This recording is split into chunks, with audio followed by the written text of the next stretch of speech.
দেশবাসী, আপনারা সবাই জানেন আজকে নিষিদ্ধ সংগঠন, সন্ত্রাসী সংগঠন জুলাই আগস্টে যাদের বর্বরতায় বাংলাদেশ সরকার সহ সর্বস্তরের জনগণ যাদেরকে নিষিদ্ধ করেছে, সেই নিষিদ্ধ সংগঠন আওয়ামী লীগ আজকে হঠাৎ মাথাচাড়া দিয়ে ওঠে। তারা আজকে সকলের অজান্তেই হঠাৎ আমাদের কুতুবপুর ইউনিয়ন অফিস তাদের দীর্ঘদিন যেটা ব্যবহার করত চালু করে। আমাদের নেতৃবৃন্দ তারা উপস্থিত সিদ্ধান্তের মাধ্যমে এই অফিস তাদের তালা ভেঙে এটাকে উদ্ধার করে এবং এই ফ্যাসিস্টকে তারা এই শিবচর তথা বাংলাদেশ থেকে যেভাবে রাষ্ট্র অবাঞ্ছিত ঘোষণা করেছে, তাদের সমস্ত রাজনৈতিক কর্মকাণ্ডকে অবাঞ্ছিত ঘোষণা করলো কুতুবপুর ইউনিয়নের বিএনপির অঙ্গ সহযোগী সংগঠন।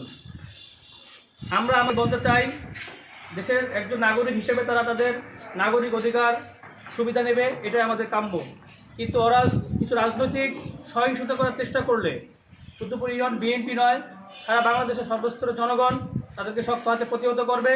তাদেরকে আমরা জানা দিতে চাই, তারা যেন এদেশের শান্তি শৃঙ্খলা উন্নয়ন এবং বিএনপি সরকার যেই রূপরেখা তৈরি করেছে আগামীর জন্য, এই কার্যক্রমে কোনো প্রকার বাধাগ্রস্ত না হয়। যদি বাধাগ্রস্ত হয়, সর্বস্তরের জনগণ তাদেরকে শক্ত হাতে দমন করবে। সবাইকে ধন্যবাদ। বাংলাদেশ জিন্দাবাদ।